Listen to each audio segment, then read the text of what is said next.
Hello everyone, welcome back to another video here at the End-to-End Hockey channel. In today's video, we're doing another news and rumor video to discuss. In today's video, we're looking at some signings, some injury updates, some very intriguing pieces of news, especially when it involves some head and assistant coaches. And we've got some trade rumors involving the Avalanche, the Wild, the Devils, and a couple of other teams. We'll go to all the updates from our past couple of days coming up right now.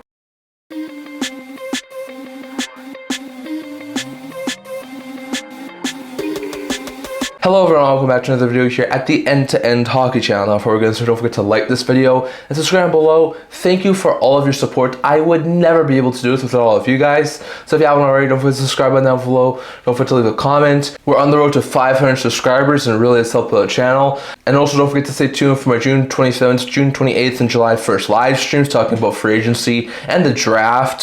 So definitely don't forget to stay tuned for those things. But today's video, we got another news and rumor video to discuss. So as usual, we'll start with the signing from the past couple days. As of today, only one sign to talk about, so we've officially done it. We've gotten caught up in all the signings. I know I was behind for quite a bit of time, but we've officially caught up. So the one signing here is a depth signing in the Tampa Bay Lightning organization, as they have signed one of their pending RFA defensemen. That's Max Crozier. Crozier was a right shot defenseman, 25 years old, got into 5 games of NHL action this year, putting up no points, was sort of a depth defenseman, a call-up option. He gets a 3-year extension, AAV of league minimum, so $775,000. So for a lower end defenseman like Crozier, that's not a bad contract for the Tampa Bay Lightning. I think Crozier eventually in the next year or two can maybe get more and more playing time, can maybe be like a 7th, 8th defenseman this year, definitely be a call-up option. So I think a league minimum, that's pretty dang good given the fact Crozier is on the younger side of things and might be able to eventually blossom into like a 3rd pair defenseman. I think that's a pretty good pickup there for the Tampa Bay Lightning. So interesting sign there, but one of the RFAs in the Tampa Bay Lightning organization is off the board, as Maxwell Crozier has signed a 3-year extension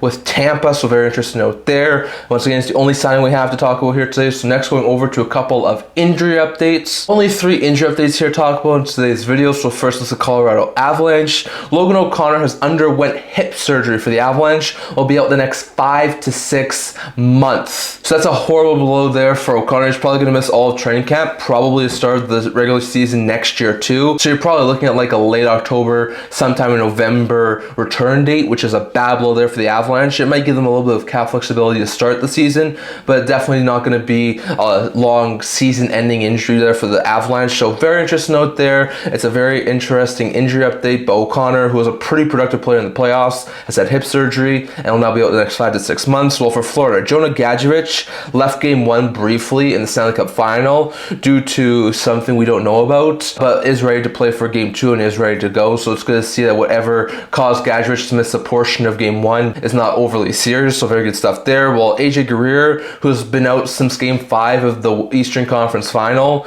due to an undisclosed injury and did miss Game 1 of the Stanley Cup Final, is also going to miss Game 2 of the Stanley Cup Final, so that's a pretty bad blow there for the Panthers, as Guerrier's been a solid bottom 6 forward throughout the entirety of the playoffs. So very interesting note there, but Guerrier is going to miss Game 2 for the Panthers. Gadjevich will play for in Game 2 for the Panthers, and O'Connor has underwent hip surgery and won't be out until training camp or potentially start of the season, so it's a bad blow there for the Avalanche. Next, going over to a couple of updates when it comes to some things from around the NHL. So I'm going to start off with players who have signed overseas. So Mark Friedman, who spent this past year with Vancouver and Nashville, basically in the AHL level. Jair Inola, who was a prospect in the Colorado Avalanche organization, and Gustav Lindstrom, who was a depth player in the Montreal Canadiens organization this year, have all signed the SHL. So Lindstrom and Friedman were probably going to be AHLers again this year, while Inola is one of the lower end prospects in Colorado. So all of them, instead of signing low-end deals with the NHL teams, they signed the SHL. So very interesting note there. Well, Vasily Ponomarev, who's one of the top prospects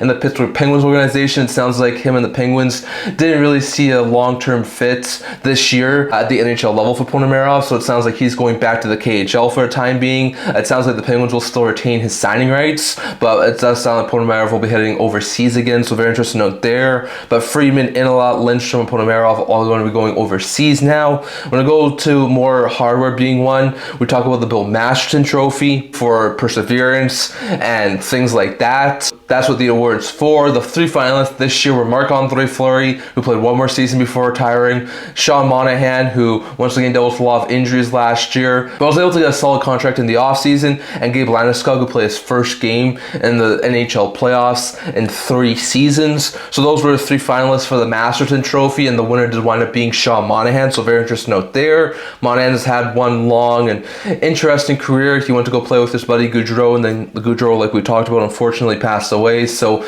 Monahan does wind up taking the Masterton Trophy, and it's a really good piece of work there for Monahan to win the Masterton. So very interesting note there. Landeskog, Fleury are the other finalists, but Monahan does win it. And then going over to a slew of coaching moves. We're going to start off with the lower end guys in the assistant coaching places. So the Philadelphia Flyers have hired Svechkovsky and Varada as new assistants. I think Varada was assistant coach over in Detroit, if I am correct. Svechkovsky was another assistant coach playing somewhere. So both those guys have been hired by Philadelphia Flyers. You know, the Flyers recently got rid of Brad Shaw, who signed as an assistant in Philadelphia, so they had a couple of assistant coaching vacancies. So they get Svechkovsky and Varada to be assistant coaches in the Philadelphia Flyers organization. The Canucks have hired Dean, Young, and McLean as assistant coaches for their team. Young, I think, was with the Canucks before, was in a lower end role. McLean was an assistant coach, I can't remember where, but he was an assistant coach somewhere before. Well, Dean was an assistant coach last year with the Chicago Blackhawks. So interesting note there, but 3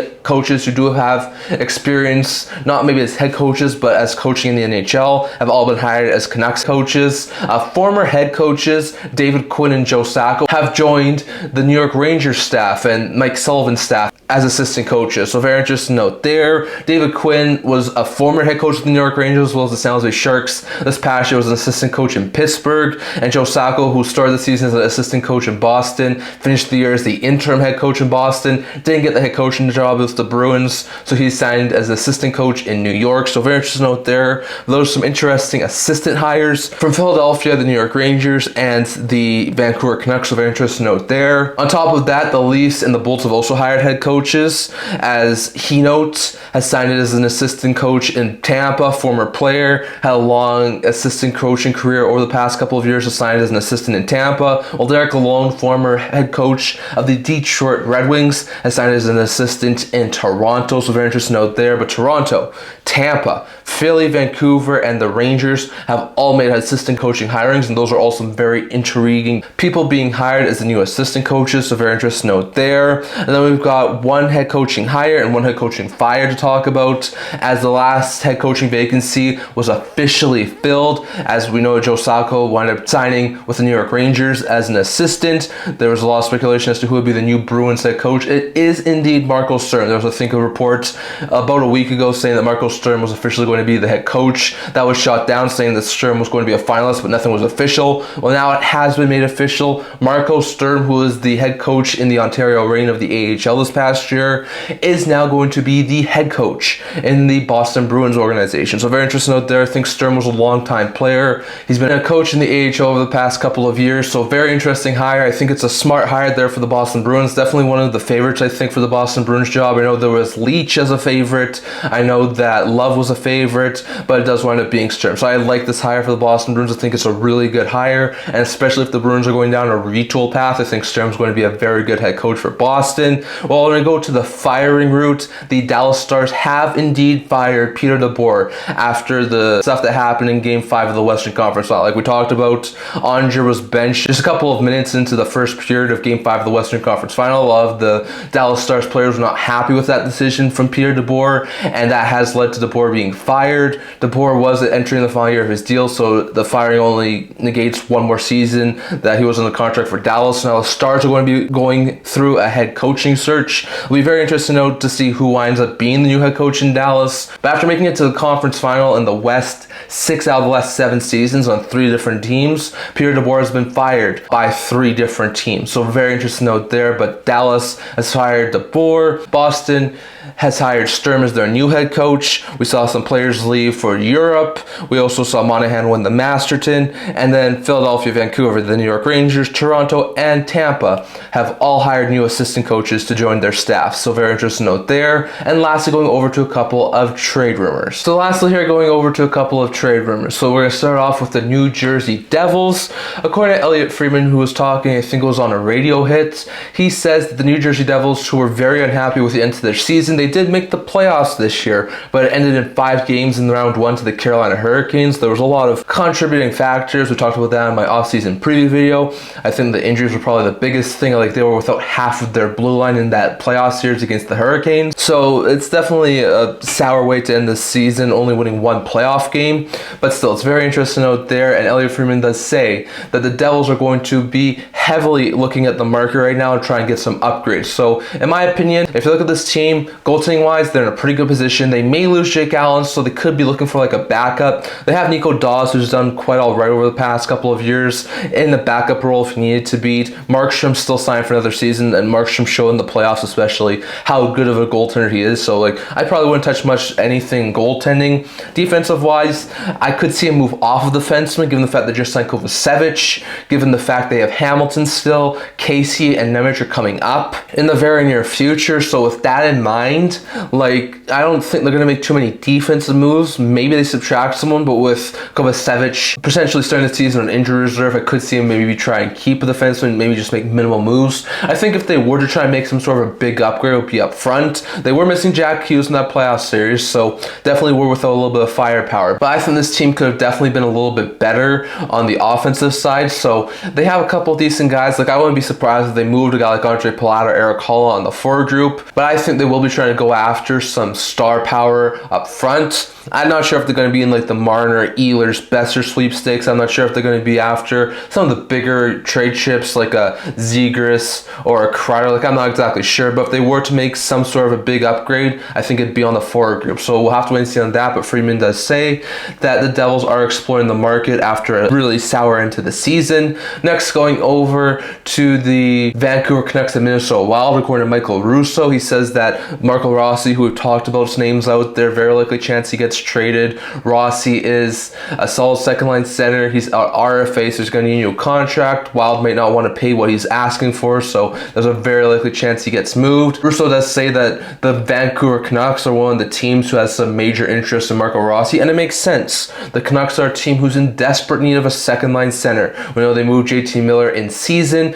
never really replaced him. They got Filipino back in that deal, but he's more of a third line center than a second line center, so especially if they want to try and make it work with Elias Pettersson, they need a true second line center. I think Rossi could be that. Now, we've heard about Rossi probably wanting 7x7. I'm not sure if the Canucks will be open to doing that. Like, we know what it sounds like. They don't want to give an extra year to the Besser to keep him. So, like, I'm not sure if the contract would really fit what the Vancouver Canucks are looking for, but I think it would be a smart move there for the Canucks. Like I said, I think Rossi would fit in quite well as a second line center ahead of Hedel, behind Pettersson. Like, I think that would be a really solid second line center add there for the Canucks, and I do think they have the pieces to sort of make that deal worthwhile for the Wild. Like, they have their own first round pick this year. I think they still have a first round pick for next year. They have a couple of other decent draft picks that they have over the next couple of seasons. They have some really good prospects, and they also have a couple of really good NHL players, especially an abundance of blue liners. So I definitely think that the Canucks could make a very enticing package for the Minnesota Wild. And I think so long as the Canucks can make something work with Rossi extension wise, I think that would be a very smart move there for the Vancouver Canucks, and I can see where they would have some major interest. So I have to keep your eye on that, but keep your eye on Marco Rossi going to Vancouver as a potential trade. Next, going over to a UFA player and Brad Marchand. According to Chris Johnston, it sounds like there will be a bidding war for Marchand's services. He has a pending UFA with the Florida Panthers, still trying to help the Florida Panthers win their second consecutive Stanley Cup. It definitely seems that there are going to be a ton of teams who have some major interest in Brad Marchand in free agency. Like, it sounds like he could probably get somewhere between like a 2 to 4 year deal at like $7 to $8 million. Even though he's getting up there in age, I think he's like, what, 36, 37 years old. It definitely seems that there are a couple of teams out there who are going to sign him, who even to a more lucrative type deal because of what he brings and his playoff prowess. Like, I think any team would love to add a Marchand. A contending team, like a really good team, like a Los Angeles, a Vegas, a Toronto, a Tampa. Like I think there would be a ton of teams who are already contenders and teams who are gearing up to be contenders, like a Columbus, an Ottawa, a Montreal, Utah, Anaheim. Like all those teams I think would also love to add a Marchand. So I think there are going to be upwards of a half the league potentially interested in Marchand in free agency. Now once again, he might take a discount, try and stay in Florida, but I think with the potential money he could get, I think he possibly will test free agency, and I think he could get a massive extension. So we'll have to wait and see. But Chris Johnston does expect a bidding war for Marchand services in free agency. And lastly, going over to the Colorado Avalanche, according to Frank Seravalli and Nick Kyperos, we were talking about the Colorado Avalanche on their separate podcasts. Kyperos mentioned that Martin Necas was not happy with his experience after entering Colorado. He was the prime piece that the Avalanche acquired for Mikko Rantanen, and Kyperos says that Necas really wasn't happy with the way things went in Colorado. So with that in mind, he says that maybe Necas is a trade chip for the Colorado Avalanche. Necas is entering the final year of his deal. If he's not willing to do an extension in Colorado, I would not be one bit surprised, because the Avalanche got Necas for Rantanen. Letting him walk next offseason would be a massive blow for the Avalanche, but also losing him in like a subpar return would also be a bad blow for the Avalanche. So we're gonna have to wait and see on that. No guarantees that by any means that Necas gets traded, but if Necas is not willing to do a signing before season starts whatsoever, and he's sort of unhappy with the way things went in Colorado this year, I can definitely see the Avalanche consider a trade for him. When it comes to Frank Seravalli, he was talking on his Daily Faceoff show, talking about some of the Avalanche players, says that there's chatter out there about the availability of Sam Girard, and some people are questioning the role for Charlie Coyle this offseason. So Coyle is the third line center. He was acquired at the deadline from the Boston Bruins. Nelson just signed that massive extension. The Avalanche are going to need to move off someone to clear up cap space.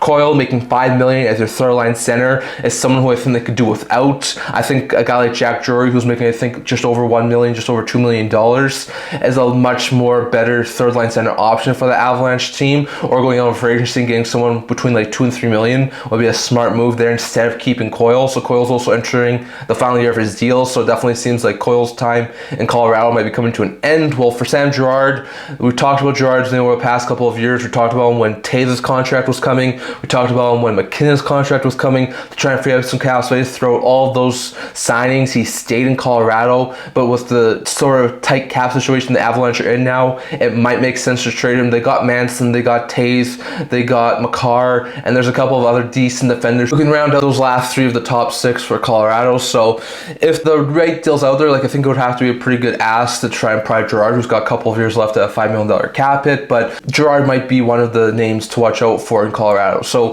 we know that the Brock Nelson deal is going to have a ripple effect on the Avalanche, because they still need to sign some bottom six guys, some bottom pair guys on their team. And with that in mind, guys like Coyle, Girard, and if he's not happy there and not willing to sign an extension, Necas might all be potential trade targets for the Colorado Avalanche. We're going to have to wait and see on that. But that's what I'm talking for today. I left your guys' thoughts. Do you think the Avalanche will move on from Necas if he's not willing to sign an extension, or potentially Coyle or Girard? Do you think the Canucks will be a landing spot for Marco Rossi? Where do you think Marchand will sign? Should he go to free agency? And on top of that, where do you think the New Jersey Devils try to add? Definitely want to thoughts on all of that, plus the coaching updates, and the injury updates, and the signing updates from the past couple of days. Definitely want to thoughts on all of that down in the comment section below. That is all I want to talk for today. Remember to like this video, and if you'd like to subscribe down below. Thank you for all of your support. I would never be able to do this without you guys, so if you haven't already, don't forget to subscribe button down below. Don't forget to leave a comment. Don't forget to stay tuned for our June 27th, June 28th, and July 1st live streams. Also the blog, topic news, rumors, analysis, stuff like that, so you can check that out.